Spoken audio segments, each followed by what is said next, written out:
o produto desses dados. Puxa, professor, não entendi. O que você quer dizer? Por exemplo, se forem 2 dados, é raiz quadrada do produto dos 2 dados. Se for 3 dados, é raiz cúbica do produto de 3 dados. Então, se você tem n dados, raiz enésima do produto desses n dados, ok? Você já vê que, operacionalmente falando, é um pouco mais complicado, né? Você pensa uma turma com 20 alunos, eu quero calcular a média geométrica das notas desses alunos. Eu tenho que calcular a raiz 20 do produto de 20 notas. Fica difícil, você precisa de uma calculadora científica, né? Uma calculadora que faça esse tipo de processo, né? E sendo que ela ainda tem um problema, né? Se um valor é zero, a média geométrica do grupo todo é zero, né? Média geométrica ela não cai tanto no Enem, ela cai bem pouco, assim, eu não lembro, inclusive, de uma questão explícita de média geométrica, a não ser no contexto das PGs, né, progressão geométrica, mas ela tem aplicações interessantes, às vezes ela é usada para, por exemplo, acumulação de juros, né, taxas de juros compostos, você, para poder entender uma taxa média aí, você pode calcular pela média geométrica. Curiosidade, tá? Essa daqui, então, a média harmônica, ela é bem pouco provável que apareça, tá? A média harmônica, ela é o inverso da média aritmética dos inversos. Puxa, professor, não entendi. É como se fosse assim, você pega os inversos dos valores, por exemplo, x1 você pega 1 sobre x1, x2 você pega 1 sobre x2. A média não seria isso aqui dividido por n? Beleza, mas aí você faz o inverso disso, por isso que o n vem para cima. Muito pouco provável que apareça, ela também tem umas aplicações interessantes na física, velocidade média na ida e na volta, algumas também em matemática financeira, mas a gente não vai, é bem pouco provável. Então, dessas médias aqui, a média aritmética é aquela com a qual você tem maior chance de se deparar lá no Enem, né? Vamos fazer um exemplo rapidinho? Vamos calcular a média aritmética, a média geométrica e a média harmônica desses 3 caras, só para a gente treinar. Esses 4 termos aqui, 2, 4, 6 e 8. Então, a média aritmética vai ser 2 mais 4 mais 6 mais 8 dividido por 4. Então, aqui vai estar dando 6 mais 6, 12, 12 mais 8, 20 sobre 4. Então, a média aritmética aqui é 5. Ok? Vou colocar 5.0 para ficar condizente com os dados que estão com uma casa depois da vírgula. A média geométrica, então, ela requer ela tem uma dificuldadezinha operacional, né? A raiz quarta do produto, né? 2 vezes 4 vezes 6 vezes 8. Isso aqui vai dar a raiz quarta de 576. Tá, isso aqui vai dar aproximadamente, deixa eu ver aqui quanto que vai dar, uns 4.9. É bem próxima da média aritmética. A média harmônica é só uma questão de curiosidade mesmo. São 4 termos, então é 4 aqui. Aqui vai ficar 1 meio, a gente inverte os valores, né? 1 meio mais 1 quarto, mais 1 sexto, mais, vou dar um zoom para você, para melhorar a sua experiência vendo a aula aqui, 1 sobre 12. Então vamos lá, vamos fazer um pouquinho de conta, não é nada demais, né? Observe que o mínimo múltiplo comum dessas frações aqui embaixo é 12, né? Então facilita. 12 dividido por 2, 6, vezes 1, 6. 12 dividido por 4 vai dar 3 vezes 1, 3. 12 por 6, 2 vezes 1, 2. 12 dividido por 12, 1 vezes 1, 1, né? A gente consegue mais ou menos ter uma noção bem tranquila aqui da média harmônica, vai ser 4 dividido por 12 sobre 12. Olha que interessante, aqui vai ficar 12 sobre 12. Ou seja, é 4 sobre 1, que é 4. Então, né, é um exemplo feito sob medida para não complicar a nossa vida, né? Bom, observe uma coisa interessante. Você viu que a média harmônica ela ficou menor que a geométrica, que por sua vez ficou menor que a aritmética. Isso sempre acontece, tá? Normalmente, tá? Normalmente não, assim. É um teorema que a média harmônica é menor ou igual à média geométrica, que é menor ou igual à média aritmética. Eu até coloco assim, a média harmônica é menor que a geométrica, que é menor que a aritmética, mas se os dados forem idênticos, essas médias ficam iguais. Verifique aí que você vai perceber esse fenômeno, legal? Uma média interessante também é a média ponderada, na qual você tem os pesos, né? Então, seja x1, x2, x3, xn, um conjunto de dados com P1, P2, P3, seus respectivos pesos, ok? Pesos. Então, a média ponderada, você pega cada valor e multiplica pelo peso respectivo. Segundo valor vezes o peso respectivo. E assim por diante. Você divide pela soma dos pesos. Esse peso ele pode ser tanto a importância que você atribui, já viu em vestibular assim? Português tem peso 3, matemática tem peso 4, então é como se fosse uma importância que você atribui, ou então é a frequência do dado, é a quantidade de vezes que o dado aparece. Então, por exemplo, vamos supor que aqui a altura 4, sei lá, a nota 4 apareceu 8 vezes, a nota 5 apareceu 10 vezes, então o peso é como se fosse a frequência que aquele valor que você está estudando tem aparecido, né? A gente ainda tem dois outros conceitos interessantes, que é o de mediana, que é aquele assim, quando você coloca os dados em ordem crescente, né? Você primeiro coloca os dados em ordem crescente, a gente chama isso de roll, você coloca em ordem crescente. Se o número de dados for ímpar, a mediana é o valor central, aquele que está exatamente no meio daquela distribuição ordenada. Se o número de dados for par, você não vai ter um central, você vai ter dois centrais. Então, você pega esses dois centrais e faz a média aritmética deles. Isso te dará a mediana. E a moda também é uma grandeza de tendência central interessante, que é simplesmente o valor mais frequente, ou mais frequentes, né? Porque pode ter mais de uma moda, em um conjunto de dados, ok? Bom, então vamos lá. Bom, fácil, se você quiser fazer um print dessa lâmina aí, eu repassei, né? Deixa eu voltar. A gente viu aqui essa parte inicial. Deixa eu só organizar isso aqui. Fica melhor para você, inclusive. Então, aqui, por exemplo, está estatística no Enem, média ponderada, mediana e moda. Vamos fazer agora uma questão do Enem 2011, que trata exatamente disso. Deixa eu dar um zoom para você aqui.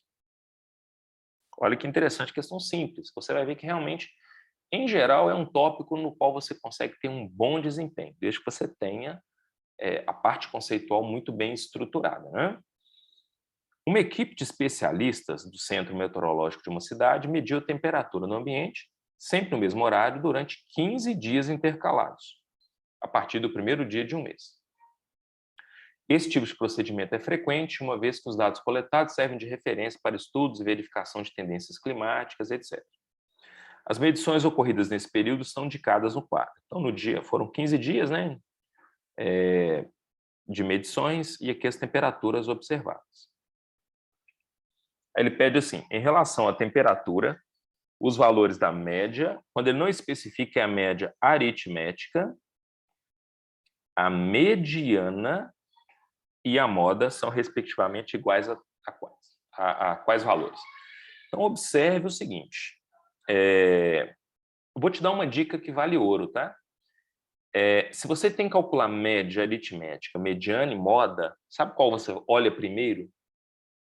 Olha primeiro a moda, porque é o mais fácil. A moda é simplesmente o valor mais frequente. Então, observe que quando você olha aqui, você vai ver que o 13,5 ele apareceu aqui uma vez. Opa, eu errei aqui, perdão. 13,5 apareceu uma vez, duas vezes, 3 vezes, 4 vezes. O 13,5 é o valor mais frequente. Apareceu mais vezes. Então, ele é a moda. Então, observe que a moda, vou até colocar aqui a moda MO, ela é 13,5 graus Celsius. Então, observe que numa estratégia de prova, você já elimina, por exemplo, essa.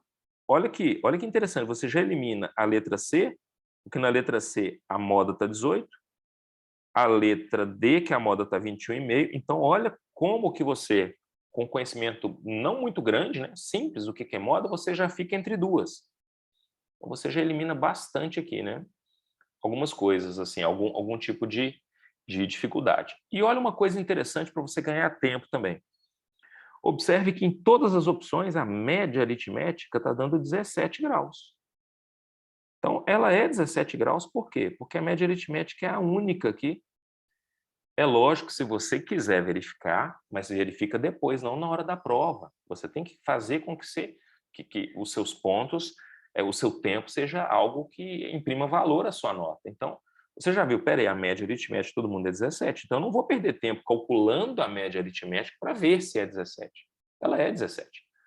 Logicamente, depois, né, você verifique.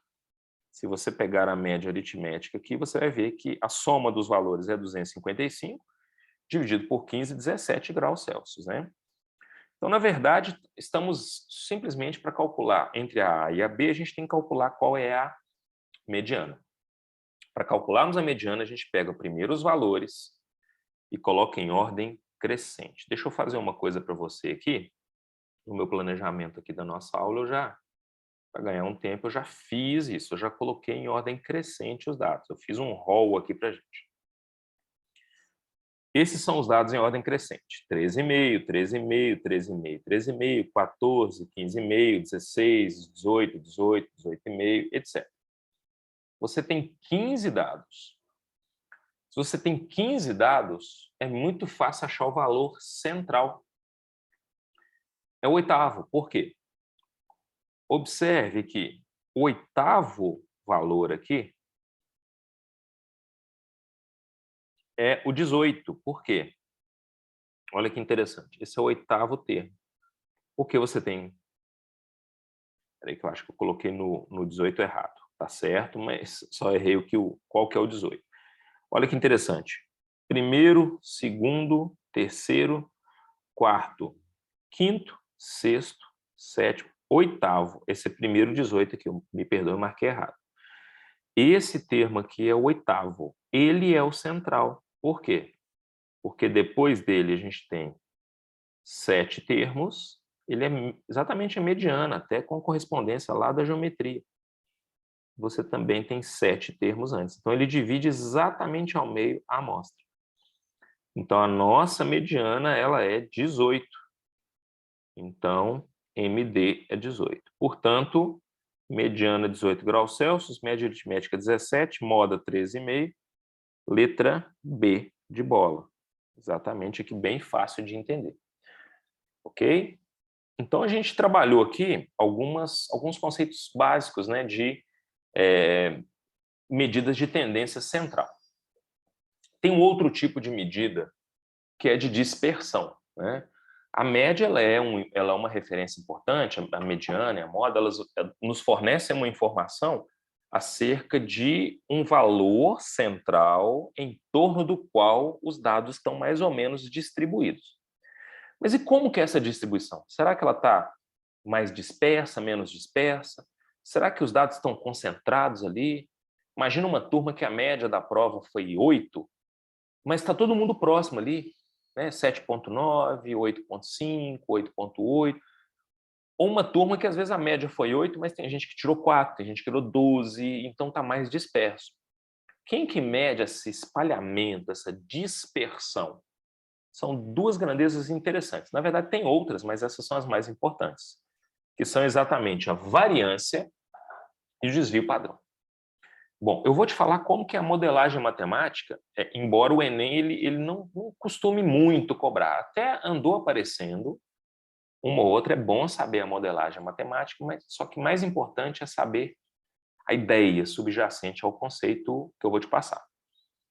O que é a variância? Imagina o seguinte, eu tenho aqui x1, x2, x3, 3 pontinhos, xn, um conjunto de dados. E o x barra é a média aritmética. Então, sabe a média aritmética MA? A gente vai chamar agora de x barra. Como é que eu faço para calcular a variância? Olha que interessante. Eu primeiro calculo a média aritmética, tá? Eu preciso da média aritmética para depois calcular a variância. Eu pego o primeiro valor menos a média e elevo ao quadrado. Depois eu pego o segundo valor, subtraio a média e elevo ao quadrado. Por que você eleva ao quadrado? Para evitar aparecer um valor negativo, né? Pega um valor, cada valor, subtrai a média aritmética e eleva ao quadrado. E divide por n. Isso te dá uma medida interessante, importante de a variância, a dispersão dos dados. Então, a variância é isso. Você pega um valor menos a média aritmética ao quadrado, mais outro valor menos a média aritmética ao quadrado, vai somando esses desvios aí, né? Os quadrados desses desviozinhos e divide por n. Só que quando você fica elevando ao quadrado, você acaba obtendo algo que dimensionalmente está diferente do sua medida anterior. Por exemplo, se a sua medida é altura, metro, você elevando ao quadrado, você está achando uma coisa ali que é ao quadrado. E aí você fica sem referência, né? Você tem que meio que voltar para a unidade anterior. Por isso a gente usa muito desvio padrão. O desvio padrão é uma coisa que o pessoal tem um pouco de medo, a símbolo é sigma, né? Ele é simplesmente a raiz quadrada da variância. Então é como se fosse uma correção que se faz para tirar esse efeito de você elevar ao quadrado, né? Tem uma variância populacional e amostral, na verdade, às vezes no amostral a gente divide por n-1 aqui, mas a gente está considerando, a gente não está entrando nesse tipo de detalhamento, ok? Se for amostral, a gente divide por n-1, porque tem uma questão de correção de graus de liberdade, uma coisa meio assim. Só que o mais importante, assim, te passei como que a gente calcula a variância e desvio padrão, o mais importante é a interpretação. Então, por exemplo, imagine, eu fiz aqui um diagrama de pontos para você entender. Imagine duas turmas numa escola, turma A e turma B. E eu fiz um diagrama assim. Vamos supor que essa turma, a média dela foi 6 pontos na prova. E a prova valia 10. Então teve gente que tirou 0, teve gente que tirou 10 e a média foi 6. A outra turma fez a mesma prova, 0 e 10, a média aritmética da turma também, coincidentemente, foi 6. Só que veja bem, você está vendo que essa turma está com os pontos muito espalhados em torno da média? Essa é uma turma muito heterogênea. Tem gente muito boa, mas tem gente também que não está muito bem, né? Então, ela está bem dispersa, heterogênea. Então, a gente fala que ela tem um maior desvio padrão. Ela desvia muito da média, afasta muito da média. Quanto maior o desvio padrão, menor a regularidade, menos regular. Ou seja, é uma turma mais heterogênea. Então, quando você tem um desvio grande, uma dispersão grande, quer dizer que você tem grande heterogeneidade. Já esse segundo, olha que interessante, a média aritmética é a mesma. Só que aqui, com certeza, visualmente, eu não fiz os cálculos, tá? Isso é uma análise visual aqui, né? Análise exploratória visual. Eu percebo que essa aqui está menos afastada. Olha o afastamento aqui. Olha como é que os dados estão mais próximos da média. Quer dizer que ela tem um menor desvio. Então, é uma turma com maior regularidade, mais regular, né? Ou seja, uma turma mais homogênea. Ok? Vamos ver como é que o Enem gosta de cobrar isso? Olha que interessante. Separei uma questãozinha bem bacana para a gente calcular, para a gente poder fazer, né? Também está no nosso raio-x. Todas elas estão no raio-x, separadas por assunto. Então, convido você a conhecer um pouco do nosso trabalho aí. Você consegue na descrição do vídeo, nos nossos canais, na rede social, no site dos Mestres da Matemática. Está até aqui, né? mestredamatemática.com.br. Você tem acesso a isso aí, para você entender um pouco o jeito da gente trabalhar. Olha que questão interessante. Marco e Paulo foram classificados em um concurso. Para a classificação num concurso, o candidato deveria obter média aritmética, pontuação igual ou superior a 14. Em caso de empate na média, o desempate seria em função da pontuação mais regular. Opa, fica esperto, fica esperta. Falou mais regular, regularidade que média, desvio padrão e variância. Entendeu? Então você vai olhar para isso. Opa, quanto menor o desvio, mais regular. Ok? Então no quadro você tem aqui as medidas, né? 14 em matemática, 15 em português, aí a média, a mediana e o desvio. Bom, aí ele quer saber qual candidato foi mais regular, aquele que foi mais bem classificado. Bom, primeiro critério é a média, mas uma vez que a média é igual, né, então aí a gente usa a variância ou desvio padrão. Eu trabalho os dois como sendo, assim, estruturalmente a mesma coisa, né? O desvio padrão é só uma correção da variância, você tira a raiz. Então, observe que os dois tiraram a mesma média, né? Média, 15. Ah, mas e a mediana? A mediana foi diferente. Não, mas o primeiro critério é média. E depois, em caso de empate na média, você vai no mais regular. O mais regular é aquele que tem o menor desvio padrão. Então, o mais regular é aquele que apareceu menor desvio padrão. Menor desvio padrão foi o marco, né? 0,32. Ele foi o mais regular, por quê? Porque ele teve o menor desvio padrão. Então, a gente vai marcar aqui letra B de bola. Então é isso, eu apresentei para você alguns dos conceitos mais importantes. Logicamente, eu convido você a aprofundar nisso, porque é um assunto que tem uma carga muito importante, né? Não é um assunto de grandes dificuldades, logicamente, uma ou outra questão tem essa carga, mas é bem raro. Em geral, é um assunto que você tem plenas condições de ir bem, alavancar o seu desempenho. Legal? Espero que você tenha gostado aí da nossa aula. Um grande abraço, até a próxima. Valeu? Tamo junto.